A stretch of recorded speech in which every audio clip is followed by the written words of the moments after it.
Hello and welcome to Valuechain News. I am Naomi Oleribe. First, the headlines.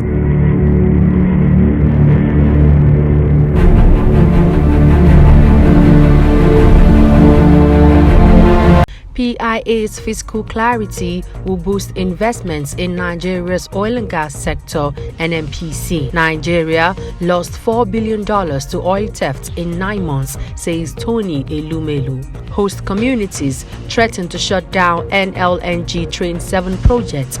And now, the news in detail.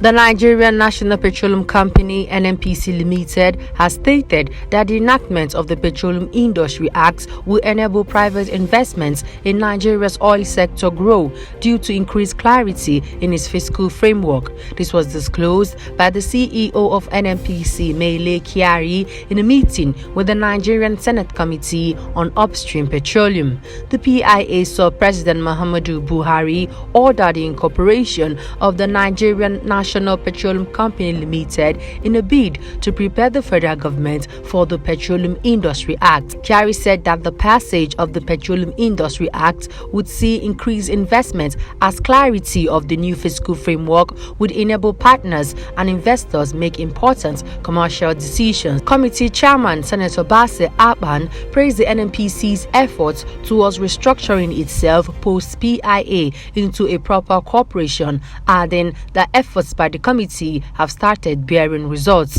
NNPC had announced that it is working with the African Export-Import Bank, Afri-Exim Bank, to raise the sum of $5 billion to boost its upstream capacity and its energy transition business. In the view of the PIA and incorporation of NNPC as a limited company, the Corporate Affairs Commission (CAC) reviewed that the company had one of the largest registered share capital in Nigeria with a valuation of 200 billion naira. The chairman of Hess Holding, Mr. Tony Elumelu, yesterday disclosed that Nigeria lost $4 billion worth of crude oil to thieves in the first 9 months of 2021. Elumelu stated that Hess Oil and Gas lost 50,000 barrels of crude oil to thieves daily during the period under review.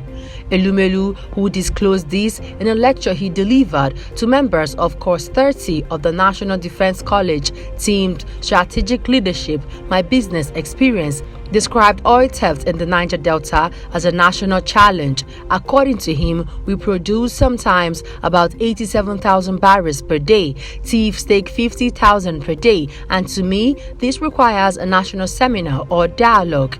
In my view, it is one of the highest levels of threat to our country because it's so much money in the hands of people who don't pay tax, people we don't regulate. The country is not safe. They do that to us. They do that to other operators also. He pointed out that Nigeria in the last 3 quarters of last year, January to September, lost over $4 billion to thieves, people who don't pay tax, and they use the money realized from the oil theft to buy more lethal ammunition and posing threat to our corporate existence.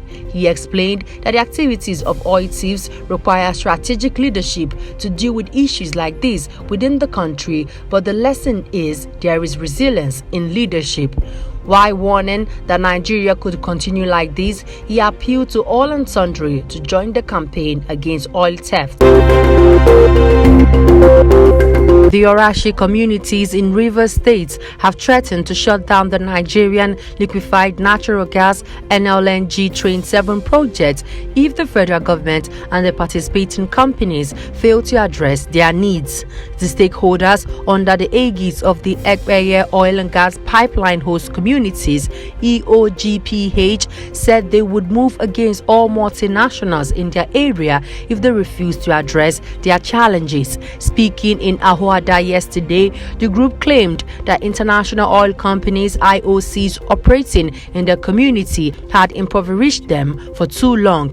National Chairman EOGPHC Chidi Idogini said it was unacceptable for the federal government and the NLNG to be consulting only the Bonny communities in the Train 7 project. Idogini said attention should be given to Ekpeye communities, the source of the raw material, instead of Bonny, which is the location of the terminal. Idogini said NLNG cannot start Train 7 contract without involving the Ekpeye Nation because the Train 7 is totally a business that has to do with Ekpeye and partly Ogba communities. We are calling on the governor to take it as a matter of utmost urgency to talk to the IOCs because they are trying to introduce what is known as divide and rule method, and we will not accept that.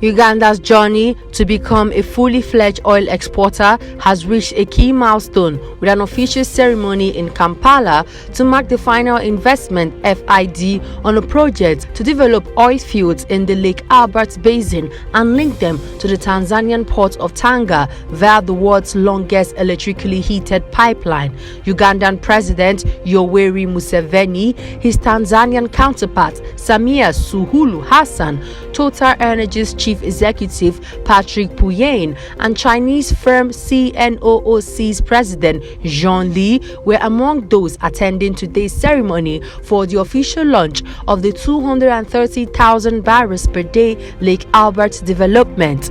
The project involves developing the Total Energies operated Tanga field and the CNOOC's operated Kingfisher field in Uganda and building a 1,443 kilometer pipeline to transport the bulk of the crude output to Tanzania's Indian Ocean coast for exports. Total Energies and CNOOC, in partnership with Uganda's state-owned oil firm UNOC, have committed to spend about $10 billion on the development, $4 billion on Tanga, $1.6 billion on Kingfisher, and $3.5 billion on the pipeline. Exports of Lake Albert crude are due to begin in 2025. A portion of the oil output will be earmarked for a new refinery in Uganda.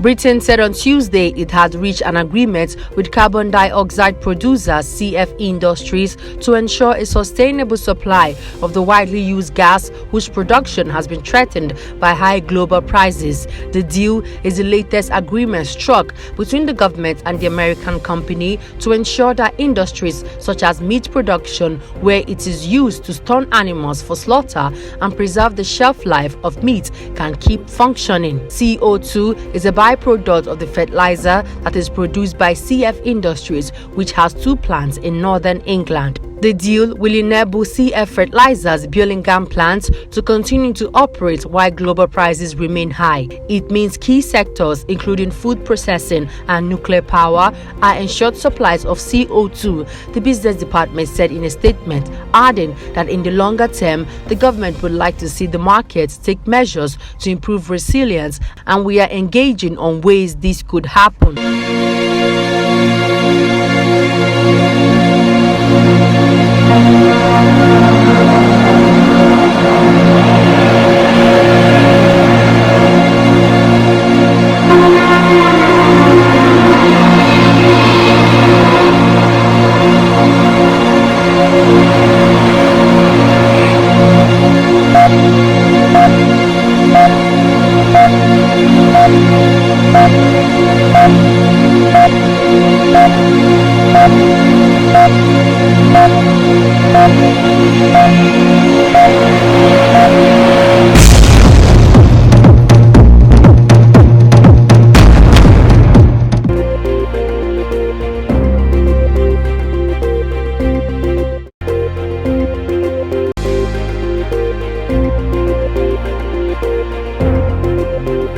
A lawmaker in the National Assembly has reasoned that for the capital market to attract a wide array of investment, there is need to further strengthen regulatory framework as well as ensure a secured and transparent environment. Chairman House Committee on Capital Markets and Institutions, Babangida Ibrahim, stated this during a stakeholders meeting on the Investment and Security Bill held in Lagos recently. According to him, this is imperative due to the vital role markets play in the growth and development of the economy. Our presence at this meeting today is to review the current developments in the Nigerian capital market and also dissect the content of the Investment and Security Bill 2021 and make appropriate contribution towards strengthening and enhancing the regulatory and supervisory framework of the SEC as the umpire of the capital markets.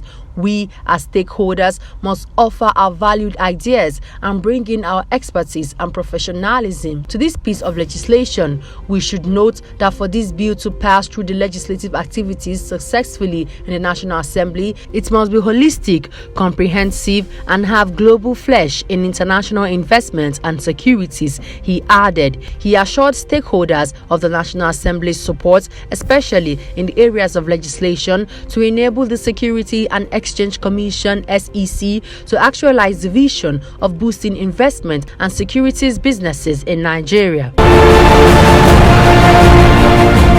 Before we end the news, here's a recap of our headlines. PIA's fiscal clarity will boost investment in Nigeria's oil and gas sector, NNPC. Nigeria lost $4 billion to oil theft in 9 months, says Tony Elumelu. Host communities threaten to shut down NLNG Train 7 project. And that's the news. I am Naomi Oleribe. Good evening.